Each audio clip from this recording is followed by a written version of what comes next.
Hello what's up दोस्तों, कैसे हैं आप सभी। दोस्तों, आप सभी का फिर से एक बार स्वागत है आपके अपने चैनल में करियर भाई में।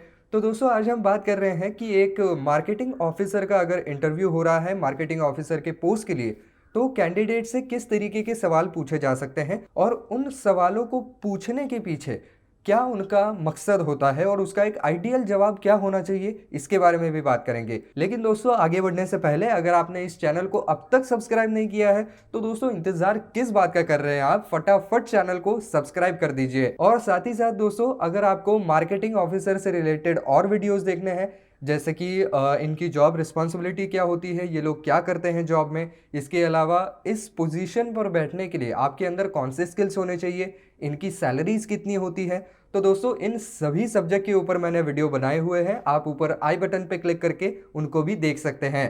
तो चलिए दोस्तों, शुरू करते हैं। तो दोस्तों, सबसे पहला सवाल तो आपसे यही पूछा जाएगा कि एज अ मार्केटिंग ऑफिसर आप अगर इस पोस्ट पर बैठते हैं तो आप कौन सी नई चीज़ों को लाएंगे। तो इस सवाल को पूछने के पीछे का मकसद ये है कि वो ये जानना चाहते हैं कि क्या आपने ऐसे कोई इनोवेटिव नए तरीके के एड कैंपेन्स किए हैं जिससे कि प्रोडक्ट को काफ़ी फ़ायदा मिला है। साथ ही साथ वो ये भी जानना चाहते हैं कि आपकी थॉट प्रोसेस क्या है, किस तरीके से आप सोचते हैं, आप कौन से नए तरीकों के बारे में सोच सकते हैं। तो इस सभी के बारे में आप जो है वो वहाँ पर बता सकते हैं। मे बी आप ये भी बता सकते हैं अगर आप एक्सपीरियंस्ड है तो, कि कैसे हमने पुराने कंपनी में कुछ इनोवेटिव तरीकों से यहाँ पर जो है वो ब्रांडिंग की थी, एड कैंपेनिंग की थी, जिसके परिणामवश वो प्रोडक्ट जो है वो अच्छी खासी मात्रा में बिका था। मे बी आपको अगर मैं एग्जांपल देने की कोशिश करूं तो जो चीज़ मैंने खुद देखी थी वो ये थी कि कुछ दिनों पहले मेरे घर में अखबार आया था। तो अखबार के अंदर जो है वो एक शैम्पू का इश्तिहार आया था। तो शैम्पू के इश्तिहार में उन्होंने क्या किया था कि शैम्पू के जो छोटे छोटे सैशे होते हैं उनको इश्तिहार के अंदर चिपका दिया था। तो जहाँ जहाँ भी न्यूज़पेपर जाएंगे वहाँ वहाँ इनके शैम्पू के सैशे पहुँच जाएंगे, वो भी बिल्कुल फ्री में। तो उन्होंने साथ में ये भी लिखा था कि जो भी दावे हम हमारे इश्तिहार में कर रहे हैं तो आप खुद एक बार इसको इस्तेमाल करके देखें और हमें परखें कि क्या हमने जो कहा है वो सही है या नहीं। तो इस तरीके के जो नए नए आइडियाज़ हैं उनके बारे में आप बता सकते हैं। मे बी उनका अगर कोई पर्सनल केयर वाला, सेल्फ ग्रूमिंग वाला कोई प्रोडक्ट है जिसके अंदर कोई क्रीम मान लीजिए, कोई कोल्ड क्रीम हो या और कोई किसी तरीके की क्रीम हो, मॉइस्चराइजिंग क्रीम हो, तो उसको आप किस तरीके से वहाँ पर प्रमोट करेंगे कि अलग अलग कार्निवल्स में जाएंगे या बड़े बड़े जो इवेंट्स होते हैं वहाँ पर जाकर के आप अपना बूथ लगा सकते हैं, वहाँ पर फ्री सैम्पलिंग कर सकते हैं। या इसके अलावा बड़े बड़े जो ब्यूटी सैलून हैं वहाँ पर जाकर के सैम्पलिंग कर सकते हैं, वहाँ पर सैंपल्स दे सकते हैं, वहाँ के कस्टमर्स से बात कर सकते हैं। तो इस तरीके से जो है वो ज़्यादा से ज़्यादा कस्टमर तक कैसे पहुँचा जाए, ये आप वहाँ पर बता सकते हैं। इसके अलावा और एक सवाल ये पूछा जाएगा कि मान लीजिए आपके प्रोडक्ट के बारे में किसी कस्टमर ने बहुत एक निगेटिव वहाँ पर कमेंट दी है या रिव्यू दिया है, तो आप उसको किस तरीके से रिस्पॉन्ड करेंगे। क्योंकि एक ज़िम्मेदार कंपनी होने के नाते अगर कोई निगेटिव आपको रिव्यू देता है तो उनको रिवर्ट करना भी आपका काम होता है, और ये काम जो है वो एक मार्केटिंग ऑफिसर ही करता है। तो किस तरीके से आप इनको जवाब देंगे। तो बेसिकली वो लोग यही जानना चाहते हैं कि अगर कोई आपके लिए नेगेटिव रिव्यू छोड़ता है तो उसके प्रति आपका रवैया कैसा रहता है। अगर कोई आपको नेगेटिव रिव्यू दे रहा है तो उससे भी आप पॉजिटिविटी कैसे ढूंढेंगे, कैसे उस रिव्यू को आप पॉजिटिव रिव्यू में दिखा सकते हैं किसी सोशल मीडिया प्लेटफॉर्म के ऊपर। तो ये वो लोग जानना चाहते हैं। तो आप जवाब ये दे सकते हैं कि हमारा अप्रोच जो होगा वो बिल्कुल ही पोलाइट होगा। हम उनको भरोसा दिलाएंगे कि आपकी जो भी कोई समस्या है वो हम ज़रूर सॉल्व करेंगे। हो सके तो हमारा कोई और कस्टमर केयर नंबर होगा या कस्टमर केयर ईमेल आईडी होगा तो वो भी हम प्रोवाइड करने की कोशिश करेंगे। इसके अलावा इस चीज़ का भी ज़रूर मेंशन करेंगे हमारे रिप्लाई में कि हमारे कस्टमर्स का सेटिस्फैक्शन ये हमारे लिए सबसे पहले आता है। हम उसके लिए जो है वो बाध्य हैं। हम ज़्यादा से ज़्यादा एफर्ट करेंगे कि हमारे जो कस्टमर्स हैं वो हमारे प्रोडक्ट के प्रति खुश रहें। दोस्तों, अगला सवाल जो है वो एक्सपीरियंस लोगों को लागू होता है, और वो सवाल ये है कि क्या आप हमें ऐसा कोई कैंपेन गिना सकते हैं जो कि आपने किया हो और जो सक्सेसफुल हुआ हो किसी नए प्रोडक्ट के लिए। या सिंपली एक वर्ड्स में मैं बताना चाहूँ तो क्या आपने कोई ऐसा एड कैंपेन किया है जो कि बहुत ज़्यादा सक्सेसफुल रहा है जिसकी वजह से प्रोडक्ट की सेल्स बहुत ज़्यादा बढ़ी है। तो अगर आपके पास ऐसा कोई एक्सपीरियंस है तो उसके बारे में आप ज़रूर बता सकते हैं। और उसके लिए क्या आपने स्ट्रैटेजी इस्तेमाल की थी, ये भी वो लोग जानना चाहेंगे। और ऑब्वियस सी बात है कि ये सवाल पूछने के पीछे का मकसद ही यही है कि आप किस तरीके से सोचते हैं, आपने पहले कौन सा काम किया है, अगर किया है तो स्ट्रैटेजी क्या रही है। और वो कैंपेन वो खुद भी जाकर के चेकआउट कर सकते हैं कि क्या आप जो भी कोई दावे कर रहे हैं वो सच में वैसा है या नहीं, जो आपने कहा है वैसा कैंपेन के अंदर कुछ था या नहीं। तो ये वो लोग भी क्रॉस चेक ज़रूर करेंगे। तो अगर आपके पास ऐसा कोई एक्सपीरियंस है तो उसके बारे में आप बता सकते हैं, बिल्कुल विस्तार में बताइए। साथ ही साथ ये भी बताइए कि आपको उस ब्रांड की स्ट्रैटेजी तैयार करने में कौन सी अटकनें आई, कौन सी अड़चनें आई, उनके ऊपर आपने किस तरीके से हल निकाला और किस तरीके से आपने प्रोडक्ट को वहाँ पर सक्सेसफुल बनाया या एक अच्छा कैंपेन वहाँ पर डिज़ाइन करके दिया। दोस्तों अगला सवाल ये आ सकता है कि मान लीजिए आपने कोई एक कैंपेन किया है, कैंपेन पूरा हो गया है, आपको ऐसा लगता है कि कैंपेन काफ़ी सक्सेसफुल रहा है, लोग काफ़ी आपके प्रोडक्ट को जानने लगे हैं। तो फिर आप ये कैसे पुष्टि करेंगे, या आपके पास कोई प्रूफ हो सकता है क्या कि हाँ आपका कैंपेन वाकई में काफ़ी ज़्यादा सक्सेसफुल रहा है। तो उसको मेजर करने के आपके तरीके कौन से हैं। तो बेसिकली वो लोग यही जानना चाहते हैं कि किसी भी कैंपेन को वहाँ पर वो सक्सेस हुआ या नहीं हुआ, ये जानने के लिए कुछ मैट्रिक्स होते हैं, कुछ हम कहें कि पैरामीटर्स होते हैं जिनके ऊपर उस कैंपेन को परखा जाता है। तो उसके बारे में आप क्या जानते हैं, वो कौन से मेथड्स के बारे में आप जानते हैं। तो आप बता सकते हैं कि जहाँ पर हमने काफ़ी बड़ी प्रेस कॉन्फ्रेंस ली थी मे बी, तो उस प्रेस कॉन्फ्रेंस में कौन से सवाल आए, या हमारे प्रोडक्ट के बारे में कितना बार वहाँ पर मेंशन किया गया, कितने लोगों ने हमारे प्रोडक्ट का नाम लिया है, या जहाँ पर प्रेस कॉन्फ्रेंस हुई उसके बाद जो भी कोई आर्टिकल्स छपे या जो जिस चैनल के ऊपर हमारी न्यूज़ आई, उस चैनल्स ने हमारे प्रोडक्ट को किस तरीके से दिखाया है और वो कितने लोगों तक पहुंचा है, ये भी जानने की कोशिश की जाएगी। इसके अलावा सोशल मीडिया के ऊपर हमारे प्रोडक्ट को कहीं मेंशन किया गया है क्या, अगर किया गया है तो कितनी बार हमारे प्रोडक्ट का जिक्र आया है, कितनी बार हमारे प्रोडक्ट को मेंशन किया गया है, ये भी देखा जाएगा। इसके अलावा अगर जहाँ पर सैम्पलिंग हो रही थी, जहाँ पर डेमो दिया जा रहा था, फ्री सैंपल्स बांटे जा रहे थे, तो वहाँ पर अगर कुछ लोगों ने उसको इंस्टेंटली इस्तेमाल करके देखा है तो उन्होंने किस तरीके के रिव्यूज़ दिए हैं, ये भी वहाँ पर परखा जाएगा। और आखिर में ये भी देखा जाएगा कि सेल्स के ऊपर उसका क्या इम्पैक्ट रहा है, क्या उसकी वजह से सेल्स बढ़े हैं या वैसे के वैसे रहे हैं या कुछ एक आध घट भी गए हैं।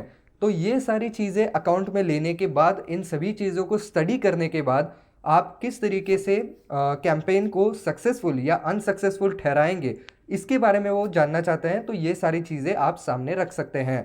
तो दोस्तों अब सक्सेसफुल कैंपेन के बारे में पूछा गया है, लेकिन अगला सवाल आपको ये आ सकता है कि क्या आपके पास कोई ऐसा एक्सपीरियंस है जहां पर आपने एक कैंपेन डिज़ाइन किया था लेकिन वो सक्सेसफुल नहीं रहा। तो अगर ऐसा कोई एक्सपीरियंस है तो सवाल तो पूछा गया है, अगर ऐसा कोई एक्सपीरियंस है तो वो आपको वहाँ पर बताना होगा। क्योंकि देखिए उनके पास आपका पूरा सीवी है, कौन से ऐड कैंपेन्स आपने किए हैं सबके नाम उनके पास हैं, वो कभी भी जा कर के देख सकते हैं कि कौन सा ऐड कैंपेन कितना सक्सेस हुआ था। अगर आप झूठ बोलेंगे कि हमारे सारे ही कैंपेन्स जो थे वो बिल्कुल हिट थे, कोई फ्लॉप हुआ ही नहीं, कोई अनसक्सेसफुल रहा ही नहीं, तो फिर वो आपको आगे इंटरव्यू भी नहीं करेंगे। अगर आपके पास ऐसा कोई एक्सपीरियंस है तो वो आप ज़रूर बताएं। मैं आपको बताता हूँ कि ये सवाल पूछने के पीछे का मकसद क्या है। तो वो बेसिकली सिर्फ इतना जानना चाहते हैं कि हो सकता है कि कोई कैंपेन जो है वो वहाँ पर सक्सेसफुल नहीं रहा, लेकिन क्या इसकी वजह से ये लोग बहुत ही ज़्यादा डीमोटिवेट हो जाते हैं, क्या एक अनसक्सेसफुल कैंपेन से ये लोग कुछ सीख पाते हैं या नहीं, और अगली बार जो भी कोई गलतियां हैं उनको उन्होंने सुधारा है या नहीं, वो बस इतना जानना चाहते हैं। तो फिर आप बता सकते हैं, अगर ऐसा कोई एक्सपीरियंस आपके पास रहा है तो आप उसका पूरा जो है वो विश्लेषण बता सकते हैं कि क्यों वो कैंपेन जो है वो अनसक्सेसफुल रहा। मे बी हम कहीं लोगों को फ्री सैंपल देने में कम पड़ गए, या कहीं पर हमने सोशल मीडिया को ठीक तरीके से इस्तेमाल नहीं किया, या मे बी कस्टमर के जो भी कोई रिव्यूज़ आ रहे थे उनको हमने ठीक तरीके से रिस्पॉन्ड नहीं किया, कहीं ना कहीं इग्नोरेंस हुआ, या जहाँ पर जाकर के हमें प्रोडक्ट पिच करना था शायद हम वहाँ पर नहीं जा पाए, या मे बी हमारे एड्स जो हैं वो लोगों को उतने रिझा नहीं पाए, आकर्षित नहीं कर पाए। तो ऐसे जो भी कोई कारण है उनके बारे में आप वहाँ पर बता सकते हैं। आप ये भी बता सकते हैं अगर आपको ऐसा एक्सपीरियंस है कि जो प्रोडक्ट हमने सामने रखा था वो एक्चुअली अच्छा था, लेकिन हमारे जो कॉम्पिटिटर्स हैं उनकी प्राइजेस थोड़ी हमसे कम थी, हमारी प्राइजेस ज़्यादा होने के कारण हमारा प्रोडक्ट नहीं बिका है और हमारा एड कैंपेन जो है वो सक्सेस नहीं हो पाया है, तो वो भी आप सामने रख सकते हैं। और तो और आप ये भी ज़रूर जोड़ दें कि इन सारे एक्सपीरियंस से आपने क्या सीखा, क्या सीख आपने ली और अगले कैंपेन में आपने कौन सी चीज़ों का खास तौर पर ध्यान रखा। तो ये अगर आप बताएंगे तो एक बहुत पॉजिटिव इम्पैक्ट जाने में भी ज़रूर मदद मिलेगी। भले ही आप एक नेगेटिव चीज़ के बारे में बात कर रहे हैं, फिर भी अंत में आप एक पॉजिटिव इम्पैक्ट ज़रूर छोड़ेंगे। इसके अलावा और एक सवाल ये पूछा जा सकता है कि क्या आपने कभी ऐसे टीम के साथ काम किया है जहां पर लोगों के ओपिनियंस एक दूसरे के साथ मैच नहीं हो रहे हैं? क्या आपने किसी ऐसी टीम का नेतृत्व किया है? क्या ऐसी किसी टीम को आपने लीड किया है? तो अगर आपके पास ऐसा कोई एक्सपीरियंस है तो आप बता सकते हैं कि किस तरीके से अलग अलग बैकग्राउंड से आए हुए लोग एक ही टीम के अंदर एक ही प्रोडक्ट के लिए काम कर रहे थे, जहां पर उनके ओपिनियंस जो है वो मैच नहीं कर रहे थे। तो आपने किस तरीके से अपना पक्ष सामने रखा, किस तरीके से ये डिफाइन किया कि आप आखिर क्या चाहते हैं, क्यों हम इस तरीके को अपना रहे हैं, और किस तरीके से उनको आपने कन्विंस किया था। या शायद आप ये भी बता सकते हैं कि कैसे आपने सबके ओपिनियन का मान रखा और कुछ ओपिनियंस जो आ रहे थे जो कि एक्चुअली क्वालिटी ओपिनियंस थे उनको भी अपने कैंपेन के अंदर शामिल करके सभी को जो है वो बिल्कुल एक स्तर पर ला करके छोड़ दिया, जिसकी वजह से आगे चलकर वहाँ पर जो है वो क्लैशेस नहीं हुए। और दोस्तों अब आता है एक बहुत ही ट्रिकी क्वेश्चन। मैं खैर इसको ट्रिकी नहीं कहूँगा लेकिन मुश्किल ज़रूर है। तो दोस्तों वो सवाल ये है कि आपको अगर कोई ऐसा प्रोडक्ट का कैंपेनिंग करने दिया जाए जो कि प्रोडक्ट पहले फेल हो चुका है, पूरी तरीके से टोटल फेल, लोगों के रिव्यू अच्छे नहीं रहे हैं, प्रोडक्ट बिक नहीं रहा है और मार्केट के अंदर भी ये प्रोडक्ट कहीं दिख नहीं रहा है, तो आपको इसको रीब्रांड करना है, लोगों के बीच में वापस से इसको पॉपुलर करना है। और जिन लोगों ने इसको जो भी कोई रिव्यू दिए हैं उनके बावजूद आपको ब्रांड को बड़ा बनाना है, तो ऐसे सिचुएशन में आप क्या करेंगे? तो आप बता सकते हैं कि किस तरीके से। सबसे पहली बात तो हम उसके पैकेजिंग के ऊपर काम करेंगे, उसको पूरी तरीके से एक नया लुक देंगे, उसके लोगों को एक नया लुक देंगे, उसकी ऐड के लिए कुछ नया सोचेंगे, कैसे उसके लिए कुछ मे बी आप ट्यून बना सकते हैं या जिंगल बना सकते हैं, रेडियो के ऊपर ऐड छोड़ सकते हैं। और तो और वो प्रोडक्ट अगर फिर से बाज़ार में आ रहा है तो जाहिर सी बात है जो लोग उससे संतुष्ट नहीं हैं तो वो लोग फिर से आकर के आपके प्रोडक्ट के ऊपर नेगेटिव रिव्यूज़ देंगे।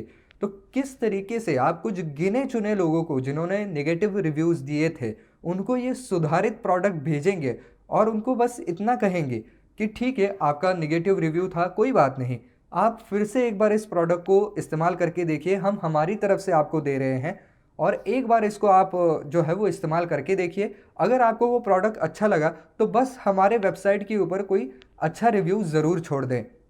तो इस तरीके से जो है वो आप एक नेगेटिव इमेज को किस तरीके से ब्रेक करेंगे या किस तरीके से नेगेटिव इमेज को पॉजिटिव इमेज में कन्वर्ट करेंगे, इसके बारे में वो लोग जानना चाहते हैं। तो इन सारे मुद्दों को आप आपके आंसर में ढाल सकते हैं। तो दोस्तों ये कुछ सवाल थे जो कि मेजर सवाल थे जो एक मार्केटिंग ऑफिसर के इंटरव्यू में पूछे जा सकते हैं। लेकिन मैं आपको बता दूं कि इसके अलावा कुछ वहाँ पर सिचुएशनल सवाल भी आ सकते हैं जो कि प्रेडिक्ट नहीं किए जाते हैं, क्योंकि वो टोटली जो आदमी वहाँ पर इंटरव्यू ले रहा है उसके ऊपर डिपेंड करता है, उसकी सोच के ऊपर डिपेंड करता है। लेकिन जो सवाल मोस्ट प्रोबेबली आ सकते हैं उनको हमने आपके सामने ज़रूर रखा है। तो दोस्तों अगर आपको ये वीडियो काम का लगता है, इससे कुछ वैल्यू आपको मिलती है, तो दोस्तों वीडियो को ज़रूर लाइक कर दें। और अगर आपके दोस्तों में से कोई आदमी अगर वहाँ पर मार्केटिंग ऑफिसर के इंटरव्यू के लिए जाने वाला है तो उस तक ये वीडियो पहुँचाने की ज़रूर आप कोशिश करें।